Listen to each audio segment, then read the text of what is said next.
केंद्रातलं स्वतःला सशक्त समजणारं सरकार भारतीय जनता पार्टीचं नरेंद्र मोदीच्या रूपाने 2014 मध्ये आलं. मी समजणारा शब्द याच्यासाठी बोललो की लोकसभेत असो राज्यसभेत असो की पैशानं जमा करून गर्दी करून मोठ्या जोरानं भाषणं करणं, त्याच्यातही गांधी परिवाराचं नेहरूजीचा उल्लेख त्यांचा कधीही चुकलेला नाही. गांधी परिवाराला नेहरू परिवाराला घाबरणारं बीजेपी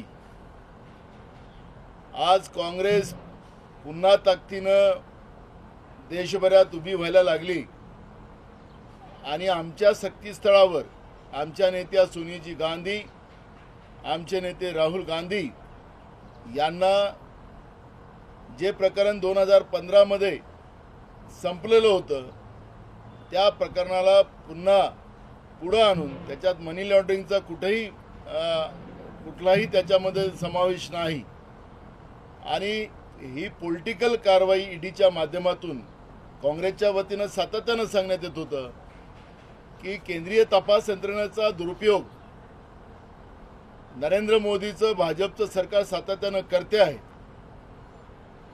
आणि म्हणून आम्ही आता त्यांना इशारा असा देतो, ना डरेंगे ना झुकेंगे.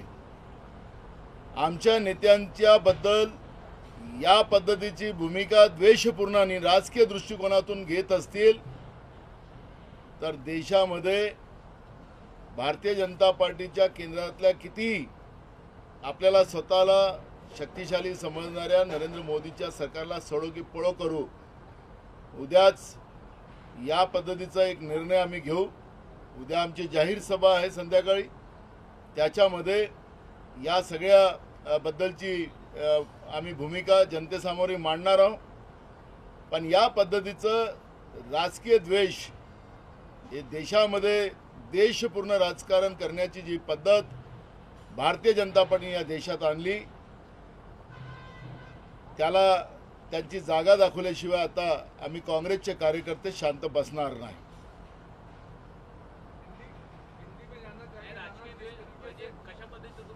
मी मगाशी म्हणालो राजकीय द्वेष याच्यासाठी की 2015 मध्ये ज्या विषयाची नोटीस आमच्या नेत्या सोनिया गांधी आणि आमचे नेते राहुल गांधींना दिली हे प्रकरण 2015 मध्येच संपलेलं होतं आणि त्या प्रकरणाला पुन्हा पुढे काढून देशामध्ये राजकीय द्वेषाची ही जी वास हे भारतीय जनता पार्टीच्या किडक्या डोक्यातून आलेली आहे त्याचा विरोध काँग्रेसचे देशभरातले कार्यकर्ते करतील. एक मिनट मराठी का खत्म जानतो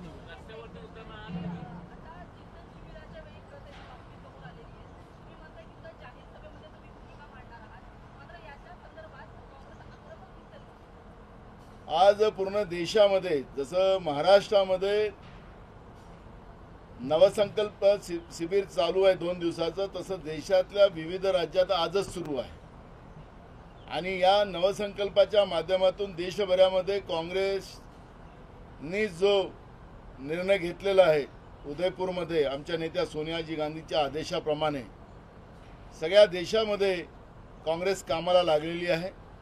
याची धास्ती केंद्रातल्या भाजपच्या सरकारच्या मनात आहे आणि म्हणून आजच जे प्रकरण 2015 मध्ये संपलेलं ते प्रकरणाला पुन्हा काढून या पद्धतीचं द्वेषपूर्ण राजकीय कारवाई करण्याचा जो प्रयत्न सुरू झालेला आहे त्याचा निषेध आमचा आहे. हां,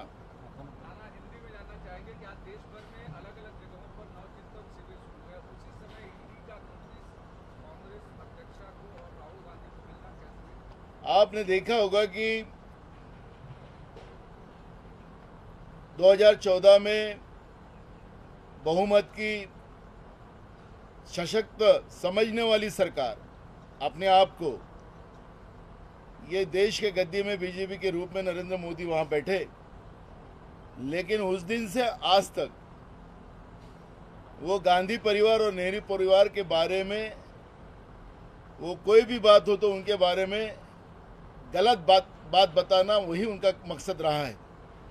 इसका मतलब ही है कि गांधी परिवार को खुद को सशक्त समझने वाले वो कमज़ोर है, गांधी परिवार को डरते हैं, यही उसका मकसद निकलता है।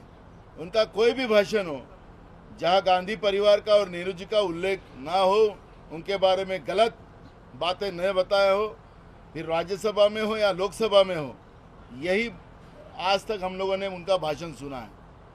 हमारी नेता सोनिया जी गांधी ने उदयपुर में नवसंकल्प का एक दिशा देश के पूरे कांग्रेस के कार्यकर्ताओं में दी, और आज पूरे देश में, जैसे महाराष्ट्र में आज हम शिरडी में जो 2 दिन का हमारा जो शिविर चल रहा है, ऐसे पूरे देश भर में सभी राज्यों में शुरू है। और इसी डर के वजह से 2015 की उस केस खत्म होने के बाद भी उसी केस को आगे लाकर हमारी नेता सोनिया जी गांधी और हमारे नेता राहुल गांधी जी को जो ईडी की नोटिस आज दी गई है, वो नोटिस भी आपने पढ़ा होगा कि एकदम कोई उसमें आरोप नहीं, सिर्फ जवाब दो। यानी केंद्रीय तपास यंत्रणा का कैसा दुरुपयोग केंद्र की बीजेपी की सरकार करती है, यही उससे स्पष्ट होता है। हम कल हमारी जाहिर सभा है शाम को, और उस सभा में हम लोग निर्णय लेंगे, क्योंकि हम ना डरने वाले हैं ना झुकने वाले हैं। कांग्रेस के हमारे शीर्ष नेता सोनिया जी और राहुल जी और हम कांग्रेस के कार्यकर्ता, हम देश के लिए बाजी लगाने वाले लोग हैं, देश के लिए जीने मरने के लिए तैयार है। और बीजेपी ने सत्ता का दुरुपयोग जो बार बार कर रहे देश बेचने वाले लोग, देश को खड़ा करने वाले को अगर वो जेल में डालना चाहते हैं तो हम तैयार हैं। हम सभी लड़ाई पे हम खड़े उतरेंगे और देश की जनता कांग्रेस के साथ खड़ी होगी। क्या महाराष्ट्र कांग्रेस के तौर पर आप ये कहते हैं कि सड़क पर उतरकर मुशाफिर करना जरूरी है? बिल्कुल। अभी कल हमने यही कहा कि कल हमारी शाम को जाहिर सभा है, जनता के सामने इस विषय को रखेंगे और उसी वहीं पर हमें इस लड़ाई को आगे कैसे लड़ने का उसका प्लान हम जनता के सामने जाहिर करें। महाराष्ट्र में क्या कास्ट के जो जातिगत आधार पर राजनीति करने वाले बहुत सारे लोग हैं, उनकी वजह से कहीं न कहीं कांग्रेस को नुकसान हो रहा है, ऐसा सुशील कुमार शिंदे ने कहा कि जातिगत आधार पर कुछ लोग एक नेता को बड़ा करते हैं और उसके कारण अलग अलग होता है। देखो, सुशील कुमार शिंदे जी के शब्द का अर्थ अलग आपने लगाया है। देश में जो राजनीति अब चल रही है धर्म और जाति के आधार पर चल रही है। एक धर्म और एक दूसरे जाति के विरोध में एक को भड़काया जा रहा है। देश के सत्ता में बैठे हुए लोग वो ये काम कर रहे हैं, वो बात सुशील कुमार शिंदे साहब ने बोली है। कांग्रेस हमेशा सभी जाति और धर्म को साथ में लेके चली है करके देश आज 75 साल के आज़ादी में भी उसी तरह खड़ा है। लेकिन गए 8 साल में देश को बर्बादी और देश की संवैधानिक व्यवस्था को तोड़ने का जो काम किया गया है, वो बड़ा आघात इस देश पर गिरा है। और जो जाति और धर्म के आधार पर जो राजनीति केंद्र में बैठी हुई बीजेपी की सरकार कर रही है, उसके बारे में सुशील कुमार शिंदे जी साहब ने कहा है। थँक्यू। सचिन वाझे माफीचा साक्षीदार होणार आहे आणि या प्रकरणामध्ये सीबीआयने सांगितले माफीचा साक्षीदार झालं तर त्यांना त्याची सुटका होणार आहे। एक बघा, विधानसभेत हा जेव्हा विषय आला होता त्याच वेळेस मी विधानसभेतच सांगितले की हे स्क्रिप्ट आहे। विरोधी पक्ष नेता वाजेचं रूप चेहरा करून त्याच्या मागं काय खेळ चाललेला आहे ते मी त्यावेळेसच सांगितलं। वाजे हा प्यादा होता हेही त्यावेळेसच आम्ही सांगितलं। पुढे काय होणार आहे ते आपल्याला दिसतच आहे। त्याच्यामुळे महाराष्ट्राला बदनाम, राज्य सरकारला नाही, महाराष्ट्राला बदनाम करण्यासाठी बीजेपीनं केलेला जो प्लॅन आहे, या प्लॅनमध्ये असे अनेक वाजे ते निर्माण केलेले आहेत आणि त्या वाजेंचा उपयोग करायचा आणि त्यालाच मग माफीचा साक्षीदार करायचा हा भाजपचा प्लॅन आहे। आणि ते त्याला माफीचा साक्षीदार केलं तर हे नवीन नाही आहे, हे नाविन्य पण ठरू शकत नाही। एक दिन वाजे को साक्षीदार अगर बनाते हैं तो आपको लगता है कि सरकार कहीं न कहीं एक धब्बा लगेगा, खास करके देखो, हमने शुरुआत में कहा कि महाराष्ट्र को, ये सरकार को नहीं, जिस दिन से अंधेरे की सरकार गिरी उस दिन से महाराष्ट्र को बदनाम करने का एक प्लान केंद्र में बैठी हुई बीजेपी की सरकार ने जो शुरू किया है उसी का परिणाम है। और मैंने खुद विधानसभा में, मैं खुद उस समय जब ये वाजे की स्क्रिप्ट पढ़ी जा रही थी तब विरोधी पक्ष नेता को मैंने कई बार रोका और मैंने विधानसभा में भी कहा कि ये स्क्रिप्ट है महाराष्ट्र को बदनाम करने की। और वही बात सामने आई कि जो वाजे मेन एक्यूज था, जो परमवीर सिंह मेन एक्यूज था, उनको क्या क्या जस्टिस मिल रहा है वो सब दुनिया देख रही है।